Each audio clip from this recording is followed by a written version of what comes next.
ನಮಸ್ಕಾರ ಸ್ನೇಹಿತರೆ, ನಾನು ಹನುಮಂತ್ ಮಾಗಿ. ಸ್ನೇಹಿತರೆ, ನಿನ್ನೆ ನಡೆದಂತ ಯಾದಗಿರಿ ಜಿಲ್ಲೆಯ ಸುರಪುರ ತಾಲೂಕಿನ ತಿಂತನಿ ಸೇತುವೆ ಬಳಿಯ ಶುಕ್ರವಾರ ಬೆಳಗ್ಗೆ ಕಾರು ಖಾಸಗಿ ಬಸ್ಸಿಗೆ ಡಿಕ್ಕಿ ಹೊಡೆದಂತ ದುರಂತ ಇದೀಗ ರಾಜ್ಯವನ್ನೇ ಬೆಚ್ಚಿ ಬೀಳಿಸಿ ಬಿಟ್ಟಿತ್ತು. ಇದರ ಬೆನ್ನಲ್ಲೇ ಆರಂಭದಲ್ಲಿ 6 ಜನ ಸಾವನ್ನಪ್ಪಿ ಬಿಟ್ಟಿದ್ದಾರೆ ಒಂದೇ ಕುಟುಂಬದವರು ಅನ್ನುವ ಹಾಗೆ ಮಾಹಿತಿ ಕೂಡ ಲಭ್ಯವಾಗಿ ಬಿಟ್ಟಿತ್ತು. ಇದೀಗ 6 ಅಲ್ಲ, ಬದಲಿಗೆ 9 ಜನ ಸಾವನ್ನಪ್ಪಿ ಬಿಟ್ಟಿದ್ದಾರೆ ಅಂತಂದ್ರೆ ಅದರಲ್ಲೂ ಕೂಡ ಎಲ್ಲರೂ ಒಂದೇ ಕುಟುಂಬದವರು.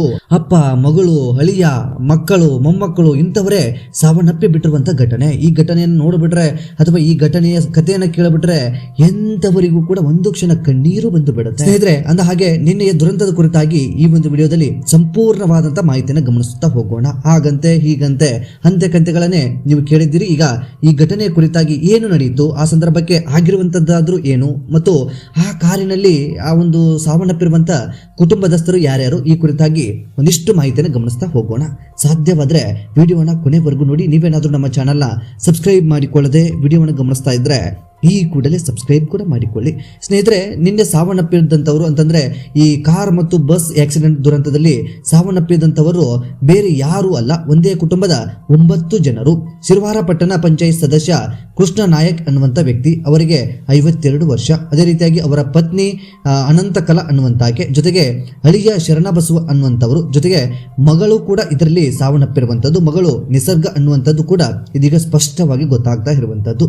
ಸೊ ಇದು ಒಂದು ಕಡೆಯ ಭಾಗವಾದ್ರೆ, ಇನ್ನು ಮೊಮ್ಮಕ್ಕಳು ಕೇವಲ 3 ವರ್ಷ, 5 ವರ್ಷ, 1.5 ವರ್ಷ, 8 ವರ್ಷದ ಮಕ್ಕಳು ಕೂಡ ಈ ಒಂದು ದುರಂತದಲ್ಲಿ ಸಾವನ್ನಪ್ಪಿ ಬಿಟ್ಟಿದ್ದಾರೆ. ಇನ್ನು ಮೊಮ್ಮಕ್ಕಳ ಬಗ್ಗೆ ಗಮನಿಸ್ತಾ ಹೋಗೋದಾದ್ರೆ, ಅಂದ್ರೆ ಕೃಷ್ಣ ನಾಯಕ್ ಅವರ ಮೊಮ್ಮಕ್ಕಳ ಬಗ್ಗೆ ವಿವರವನ್ನು ಕೂಡ ಈ ಒಂದು ಸಂದರ್ಭದಲ್ಲಿ ಗಮನಿಸೋದಾದ್ರೆ, ಸಿದ್ಧಾರ್ಥ್ ಅನ್ನುವಂತ 3 ವರ್ಷದ ಮಗು, ಜೊತೆಗೆ ಅದ್ವಿಕಾ 5 ವರ್ಷ, ಶ್ರೀನಿಧಿ ಕೇವಲ 1.5 ವರ್ಷದ ಮಗು ಅದು. ಇನ್ನು ಕೃಷ್ಣ ನಾಯಕ್ ಅವರ ಸೊಸೆ ಕೂಡ ಈ ಒಂದು ಸಂದರ್ಭದಲ್ಲಿ ಸಾವನ್ನಪ್ಪಿದ್ದಾರೆ, 30 ವರ್ಷ ಆಕೆಗೂ ಕೂಡ.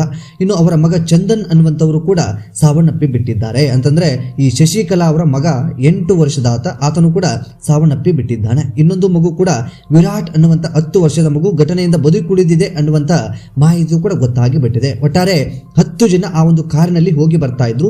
ರಾಯಚೂರು ಜಿಲ್ಲೆ ಶಿರವಾರ ನಿವಾಸಿಗಳು ಇವರೆಲ್ಲರೂ ಕೂಡ ಆಗಿರುವಂತವರು. ಇನ್ನು ಕುಟುಂಬ ಸಮೇತ ಅಮಾವಾಸ್ಯೆಯ ಸಂದರ್ಭದಲ್ಲಿ ಸುರಪುರದಲ್ಲಿರುವ ತಮ್ಮ ಕುಟುಂಬ ದೇವತೆ ಶ್ರೀ ವೇಣುಗೋಪಾಲ ಸ್ವಾಮಿ ದೇವಸ್ಥಾನದಲ್ಲಿ ಪ್ರಾರ್ಥನೆಯನ್ನ ಸಲ್ಲಿಸಿ ಮನೆಗೆ ತೆರಳುತ್ತಾ ಇದ್ದಂತ ಸಂದರ್ಭ. ಅದೇನು ತಪ್ಪು ಮಾಡಿಬಿಟ್ರೋ ಗೊತ್ತಿಲ್ಲ, ಇಂಥದ್ದೊಂದು ಘೋರ ದುರಂತವೇ ನಡೆದು ಹೋಗಿ ಬಿಡ್ತು. ಅಪಘಾತಕ್ಕೆ ಅಥವಾ ಈ ಒಂದು ಅಪಘಾತ ಹೇಗೆ ಸಂಭವಿಸಿ ಬಿಡ್ತು, ಇದರಲ್ಲಿ ಏನೆಲ್ಲ ವ್ಯತ್ಯಾಸಗಳು ಆಗಿಬಿಟ್ಟವು, ಏನು ಕಾರಣ ಇರಬಹುದು ಈ ಒಂದು ದುರಂತ ನಡೆದು ಹೋಗಿ ಬಿಡೋದಕ್ಕೆ ಅನ್ನುವಂಥದ್ದನ್ನು ಕುರಿತು ಈಗ ನಾವು ಮಾಹಿತಿಯನ್ನು ಕೂಡ ಗಮನಿಸ್ತಾ ಹೋಗೋಣ. ಸ್ನೇಹಿತರೆ, ಬೆಂಗಳೂರಿನಿಂದ ಕಲಬುರಗಿ ಕಡೆಗೆ ಸುಮಾರು 20 ಪ್ರಯಾಣಿಕರನ್ನ ಹೊತ್ತು ಖಾಸಗಿ ಸ್ಲೀಪರ್ ಬಸ್ ಒಂದು ಪ್ರಯಾಣವನ್ನ ಮಾಡ್ತಾ ಇತ್ತು. ತಿಂತನಿ ಸೇತುವೆ ಬಳಿಯ ಶಾಂತಪುರ ಕ್ರಾಸ್ನಲ್ಲಿ ಕಾರಿನ ಚಾಲಕ ಮುಂದೆ ಬರುತ್ತಿದ್ದ ವಾಹನವನ್ನ ಹಿಂದಿಕ್ಕಲು ಪ್ರಯತ್ನವನ್ನ ಕೂಡ ಮಾಡಿ ಬಿಡ್ತಾರೆ. ಬಹುತೇಕ ಕೃಷ್ಣ ನಾಯಕ್ ಕುಟುಂಬ ಎಡವಿ ಬಿಟ್ಟಿದ್ದು ಇಲ್ಲೇನೆ. ಮುಂದೆ ಹೋಗ್ತಾ ಇರುವಂತಹ ಒಂದು ಬಸ್ ಅನ್ನ ಇವರು ಓವರ್ಟೇಕ್ ಮಾಡದೆ ಅಥವಾ ಅದರ ಹಿಂದ್ಗಡೆನೆ ಹೋಗಿಬಿಟ್ಟಿದ್ರೆ ಬಹುತೇಕ ಬದುಕಿ ತಮ್ಮ ಮನೆಗೆ ಬಂದು ಬಿಡ್ತಿದ್ರು ಅಂತ ಕಾಣಿಸುತ್ತೆ. ಆ ಒಂದು ಓವರ್ಟೇಕ್ ಮಾಡಬೇಕಾದಂತ ಸಂದರ್ಭದಲ್ಲಿ ಈ ಪ್ರಯತ್ನದಲ್ಲಿ ಕಾರು ಎದುರಿನಿಂದ ಬರುತ್ತಿದ್ದ ಖಾಸಗಿ ಬಸ್ಗೆ ಮುಖಾಮುಖಿಯಾಗಿ ಡಿಕ್ಕಿ ಹೊಡೆದು ಬಿಡುತ್ತೆ. ಬಸ್ಸಿನ ಒಂದು ಡಿಕ್ಕಿಯ ರಭಸ ಮತ್ತು ವೇಗವೇನಿರುತ್ತಲ್ಲ, ಆ ವೇಗದಿಂದಾಗಿ ಕಾರು ಸುಮಾರು 40 ಮೀಟರ್ ವರೆಗೂ ಕೂಡ ಎಳೆದುಕೊಂಡು ಬಂದು ಬಿಡುತ್ತೆ. ಅಂತಂದ್ರೆ ಯೋಚನೆ ಮಾಡಿ ನೀವು, ಇಷ್ಟು ವೇಗದಲ್ಲಿ ಇರಬಹುದು. ಒಂದು ಕಾರನ್ನ 40 ಮೀಟರ್ ವರೆಗೂ ಬಸ್ ಎಳೆದುಕೊಂಡು ಬರುತ್ತೆ ಅಂತಂದ್ರೆ ಬಸ್ಸಿನ ವೇಗವೂ ಕೂಡ ಹೇಗಿತ್ತು ಅನ್ನೋದು ಇಲ್ಲಿ ಸ್ಪಷ್ಟವಾಗಿ ಗೊತ್ತಾಗುತ್ತೆ. ಜೊತೆಗೆ ಈ ಕಾರಿನ ವೇಗವೂ ಕೂಡ ಹೇಗಿತ್ತು ಅನ್ನೋದು ಇಲ್ಲಿ ಸ್ಪಷ್ಟವಾಗಿ ಗೊತ್ತಾಗಿ ಬಿಡುತ್ತೆ. ಇನ್ನು ಡಿಕ್ಕಿಯ ಪರಿಣಾಮವಾಗಿ ಬೆಂಕಿ ಹೊತ್ತಿ ಉರಿಯೋದಕ್ಕೆ ಪ್ರಾರಂಭಿಸಿ ಬಿಡುತ್ತೆ. ಅದು ಬೇಗನೆ ಕಾರಣ ಆವರಿಸಿ ಬಿಡುತ್ತೆ. ವಾಹನವು ತೀವ್ರವಾಗಿ ಹಾನಿಗೊಳಗಾಗಿ ಬಿಟ್ಟಿರುತ್ತೆ. ಆದ್ದರಿಂದ ಒಳಗಿದ್ದವರನ್ನ ತಪ್ಪಿಸಿಕೊಳ್ಳಲು ಸಾಧ್ಯವಾಗುವುದಿಲ್ಲ, ಅವರನ್ನ ಹೊರಗಡೆ ಬರೋದಕ್ಕೂ ಕೂಡ ಅವಕಾಶ ಸಿಗೋದಿಲ್ಲ. ಅವರನ್ನ ಹೊರಗಡೆ ತೆಗಿಬೇಕು ಅಂತ ಜನಗಳ ಪ್ರಯತ್ನವನ್ನು ಕೂಡ ಪಟ್ಟರು ಅದರಲ್ಲಿ ವಿಫಲರಾಗಿ ಬಿಡ್ತಾರೆ. ಬಹುತೇಕ ದೇಹಗಳನ್ನ ಹೊರಗಡೆ ತೆಗೆದಂತ ಸಂದರ್ಭದಲ್ಲಿ ಆಗಾಗಲೇ ಜೀವವು ಹೋಗಿ ಬಿಟ್ಟಿರುತ್ತೆ. ಅಂತಂದ್ರೆ ಆಕ್ಸಿಡೆಂಟ್ ಆದಂತ ರಭಸಕ್ಕೆ ಅವರ ಪ್ರಾಣವನ್ನು ಕಳೆದುಕೊಂಡು ಬಿಟ್ಟಿದ್ರು ಅನ್ನುವಂಥದ್ದು ಮೇಲ್ನೋಟಕ್ಕೆ ಗೊತ್ತಾಗಿ ಬಿಡುತ್ತೆ. ಇನ್ನು ಒಟ್ಟು ಈ ಒಂದು ಬಸ್ಸಿನಲ್ಲಿ 20 ಜನಗಳು ಇರ್ತಾರೆ ಅನ್ನುವಂಥದ್ದು ಮೂಲಗಳಿಂದ ಸಿಕ್ಕಂತಹ ಮಾಹಿತಿ. ಪ್ರಯಾಣಿಕರೆಲ್ಲರೂ ಕೂಡ ಸಕಾಲದಲ್ಲಿ ಕೆಳಗೆ ಇಳಿದುಕೊಳ್ತಾರೆ. ಸಣ್ಣ ಪುಟ್ಟ ಗಾಯಗಳಾಗಿದ್ದಾವೆ, ಆದರೆ ಜೀವಕ್ಕೆ ಯಾವುದೇ ರೀತಿಯಾಗಿ ತೊಂದರೆ ಆಗುವಂತ ಘಟನೆ ನಡೆದು ಹೋಗಿರೋದು. ಕಾರ್ನಲ್ಲಿ ಸಿಲುಕಿದಂತವರನ್ನ ರಕ್ಷಣೆ ಮಾಡೋದಕ್ಕೂ ಕೂಡ ಬಸ್ ನಲ್ಲಿದ್ದಂತ ಪ್ರಯಾಣಿಕರು ಪ್ರಯತ್ನವನ್ನು ಕೂಡ ಪಡ್ತಾರೆ. ಆ ಪ್ರಯತ್ನವೂ ಕೂಡ ವಿಫಲವಾಗಿ ಬಿಡುತ್ತೆ. ಅಪಘಾತದ ಬಗ್ಗೆ ಮಾಹಿತಿ ಪಡೆದ ನಂತರ ಸುರಪುರ ಶಾಸಕ ರಾಜ ವೇಣುಗೋಪಾಲ್ ನಾಯಕ್ ಕೂಡ ಸ್ಥಳಕ್ಕೆ ಭೇಟಿ ನೀಡಿ ಬಿಡ್ತಾರೆ. ಸ್ಥಳಕ್ಕೆ ಭೇಟಿ ನೀಡಿ ಬಿಟ್ಟರೆ ಅದೇನು ಪ್ರಯೋಜನ ಗೊತ್ತಿಲ್ಲ, ಅಲ್ಲಿರುವಂತಹ ರಸ್ತೆಗಳು ಕೂಡ ಅಗಲೀಕರಣ ಆಗಿಲ್ಲ. ಒಂದು ಓಡಾಟ ಮಾಡಬೇಕಾದ್ರೆ ಎಂತಹ ಸಮಸ್ಯೆಗಳನ್ನು ಜನಗಳು ಎದುರಿಸ್ತಾ ಇದ್ದಾರೆ, ಅವರ ಗಮನಕ್ಕೆ ಇಲ್ಲ. ಇಂತಹ ಆಕ್ಸಿಡೆಂಟ್ ಆದಂತ ಸಂದರ್ಭದಲ್ಲಿ ಅಥವಾ ಇನ್ನೇನೋ ಆದಂತ ಸಂದರ್ಭದಲ್ಲಿ ಇವುಗಳು ಸ್ಥಳಕ್ಕೆ ಬಂದು ನೋಡಿ ಬಿಡ್ತಾರೆ. ನಾಚಿಗೆ ಆಗಬೇಕು ಇಂತಹ ಒಂದು ಕೊಳಕು ವ್ಯವಸ್ಥೆಗೆ. ಎಂತ ವ್ಯವಸ್ಥೆ ಇರಬಹುದು, ಎಂತ ರಾಜಕಾರಣಿಗಳು ಇರಬಹುದು ಇವರು ಅನ್ನುವಂತ ಪ್ರಶ್ನೆ ಕಾಡುತ್ತೆ. ಬಹುತೇಕ ಆರೋಪಗಳು ಕೂಡ ಕೇಳಿ ಬರ್ತಾ ಇದ್ದದ್ದು ರಸ್ತೆ ಸರಿಯಾಗಿಲ್ಲ ಅನ್ನುವ ಹಾಗೆ. ಈ ರಸ್ತೆಗಳನ್ನ ಸರಿ ಮಾಡಿಬಿಟ್ರೆ ಇವತ್ತು ವೇಣುಗೋಪಾಲ್ ನಾಯಕ್ ಅನ್ನುವಂತ ಒಬ್ಬ ಶಾಸಕ ಆ ಸ್ಥಳಕ್ಕೆ ಬರುವಂತ ಅವಶ್ಯಕತೆಯೂ ಕೂಡ ಇರ್ತಿರ್ಲಿಲ್ಲ. ಏನು ಮಾಡೋದಕ್ಕಾಗೋದಿಲ್ಲ, ನಮ್ಮ ಕರ್ಮಗಳು ಇದೆಲ್ಲವೂ ಕೂಡ ನಾವು ಅನುಭವಿಸಲೇಬೇಕು. ಹಾಗಾಗಿ ಆ ಒಂದು ಸ್ಥಳದಲ್ಲಿ ಆಕ್ಸಿಡೆಂಟ್ ಸಂಭವಿಸಿ ಬಿಡುತ್ತೆ. ಸ್ನೇಹಿತರೆ, ಈಗ ಸಾವನ್ನಪ್ಪಿದ್ದಾರಲ್ಲ ಈ ಕೃಷ್ಣ ನಾಯಕ್ ಕುಟುಂಬಕ್ಕೆ ಆಗಷ್ಟೇ ಗೆಸ್ಟ್ ಆಗಿ ಮನೆಗೆ ಬಂದಂತವರು ಕೂಡ ಇರ್ತಾರೆ. ಅವರನ್ನು ಕೂಡ ದೇವಸ್ಥಾನಕ್ಕೆ ಹೋಗ್ತಾ ಇದ್ದೀವಿ ಅನ್ನೋ ರೀತಿಯಲ್ಲಿ ಕರೆದುಕೊಂಡು ಬಂದು ಬಿಡ್ತಾರೆ. ಇನ್ನು ಈ ಕೃಷ್ಣ ನಾಯಕ್ ಅವರ ಸೋದರ ಸೊಸೆ ಕೂಡ ಶಶಿಕಲಾ ಅನ್ನುವಂತವರು, ಅವರು ಬೇಸಿಗೆ ರಜೆ ಮತ್ತು ಕುಟುಂಬ ಕಾರ್ಯಕ್ರಮಗಳಿಗಾಗಿ ತಾವರಗೆರೆಯಿಂದ ತಮ್ಮ ಪೋಷಕರ ಮನೆಗೆ ಕೂಡ ಬಂದಿರ್ತಾರೆ. ಅವರು ತಮ್ಮ ಇಬ್ಬರು ಮಕ್ಕಳೊಂದಿಗೆ ದೇವಸ್ಥಾನಕ್ಕೆ ಕುಟುಂಬದೊಂದಿಗೆ ಬಂದು ಬಿಟ್ಟಿರ್ತಾರೆ. ಘಟನೆಯಲ್ಲಿ ಅವರು ಮತ್ತು ಅವರ ಮಗ ಚಂದನ್ ಸಾವನ್ನಪ್ಪಿ ಬಿಟ್ಟಿದ್ದಾರೆ. ಆದ್ರೆ ಅವರ ಇನ್ನೊಬ್ಬ ಮಗ ವಿರಾಟ್ ಅನ್ನುವಂಥವನು, ನಾನು ಆರಂಭದಲ್ಲಿ ಕೂಡ ಹೇಳಿದ್ನಲ್ಲ, 10 ವರ್ಷದ ವಿರಾಟ್ ಅನ್ನುವಂಥ ಮಗುವನ್ನ ಬದುಕಿಸಿಕೊಳ್ಳುವುದರಲ್ಲಿ ಒಂದಿಷ್ಟು ಏನೋ ಅಲ್ಲಿನ ಸ್ಥಳೀಯರು ಮತ್ತು ಬಸ್ಸಿನ ಪ್ರಯಾಣಿಕರು ಕೂಡ ಸಹಾಯ ಮಾಡಿದಂತ ಸಂದರ್ಭದಲ್ಲಿ ವಿರಾಟ್ ಕೂಡ ಇದೀಗ ಬದುಕು ಉಳಿದು ಬಿಟ್ಟಿದ್ದಾರೆ. 10 ಜನರ ಪೈಕಿ ವಿರಾಟ್ ಅನ್ನುವಂಥ 10 ವರ್ಷದ ಮಗು ಮಾತ್ರ ಉಳಿದುಕೊಂಡು ಬಿಟ್ಟಿದೆ. ಒಂದೇ ಕುಟುಂಬದ 9 ಜನ ಸಾವನ್ನಪ್ಪಿ ಬಿಟ್ರೆ ಉಳಿದಿರುವಂತವರು ಅದು ಹೇಗೆ ಬದುಕೋದಕ್ಕೆ ಸಾಧ್ಯನೋ ನನಗೆ ಗೊತ್ತಿಲ್ಲ.